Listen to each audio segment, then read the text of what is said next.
प्रभु यीशु मसीह के अतुल्य और सामर्थी नाम में आज दिनांक 12 अप्रैल दिन बुधवार को हम आप सब श्रोताओं का हार्दिक स्वागत करते हैं। आज के दिन के लिए जो वचन है वो लिया गया है भजन संहिता की पुस्तक उसका 32 अध्याय 5 पद। वचन कहता है, मैंने अपने पाप तुझ पर प्रकट किए और अपना अधर्म न छिपाया। मैंने कहा, मैं यहोवा के सामने अपने अपराधों को मान लूंगा और तूने मेरे अधर्म को क्षमा किया। प्रभु में प्रियो, यहोवा कृपा करके आपके अधर्म को क्षमा करता है। आप भी एक दूसरे के अधर्म को क्षमा करें, और यदि आप या फिर हम ऐसा करने में असफल होते हैं तो पाप हमारे अंदर एक विष के समान घर बनाने लगता है। क्षमा के बारे में एक कहानी है। एक किसान था जो मृत्युशैया पड़ा था और पादरी को उसके लिए प्रार्थना करने के लिए बुलाया गया। उसके चारों ओर उसके परिवार के सभी सदस्य लोग थे। पादरी किसान के एक विवाद के बारे में जानता था, जहाँ पे किसान की एक जमीन उसके पड़ोसी किसान ने हड़प ली थी। पादरी ने उस किसान से कहा कि सुनो, अब तुम मृत्युशैया पे हो, अब तुम उस किसान को क्षमा करो। इस लड़ाई से, इस द्वेष से मरना से भला है कि तुम उसको क्षमा करके मरो।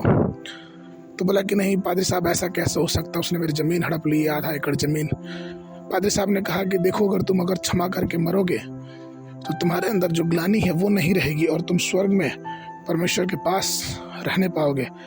और अगर तुम क्षमा नहीं करोगे तो तुम ग्लानि में, शायद तुम नरक में और हर प्रकार की बुरी चीज़ों से तुम उसको सामना नहीं कर पाओगे और तुम्हारे अंदर गिल्ट रहेगा। उस किसान ने कुछ देर सोचा और उसने अपने बेटे को बुला के कहा कि सुनो, मैं आज और अभी अपने पड़ोसी किसान को माफ़ करता हूँ। मैंने माफ़ कर दिया। तुम ध्यान रखना कि तुम उस किसान से बलवान हो और तुमको वो ज़मीन लेना ही है। कितनी हास्यास्पद ये घटना है, लेकिन प्रियो सच बात है कि जब हम मृत्युशैया पड़ जाते हैं या फिर कोई बड़ी मुसीबत हमारे जीवन में आती है तो हम प्रभु से कहते हैं कि हाँ प्रभु, हमारे सारे पापों को क्षमा कर।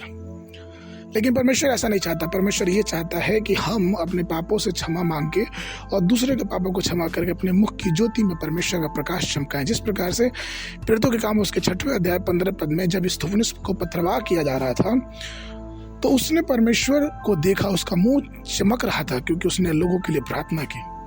प्रार्थना जिससे हम अपने अपराधियों को क्षमा करते हैं। यीशु मसीह ने भी सिखाया मत्ती 6 के बारे में। उसने कहा कि तू अपने अपराधों को, जिस प्रकार मैं अपने अपराधियों को क्षमा करते हैं वैसे ही तो हमारे अपराधों को क्षमा कर। परमेश्वर में सिखाता है कि हमें एक दूसरे के अपराधों को क्षमा करना है। इसलिए आइए प्रभु के पद चिन्हों पे चले और परमेश्वर ने जैसे हमारे पापों को क्षमा किया, हम भी दूसरे के अपराधों को क्षमा करें, जिससे परमेश्वर की आशीष हमारे जीवनों पे बहुत ऐसे बनने वाली हो सके। आज के मन के लिए भजन संहिता की पुस्तक 103 अध्याय 12 पद। उदयाचल से अस्ताचल जितनी दूर है, उसने हमारे पापों को भी हमसे उतना ही दूर कर दिया। मॉर्निंग बाइबल अध्ययन के लिए सुबह के समय पहला सामुएल की पुस्तक उसका 19, 20, 21 अध्याय। संध्या के समय लूका का उसका 29 से लेकर 54 पद तक। परमेश्वर आप सबको आशीष देवे।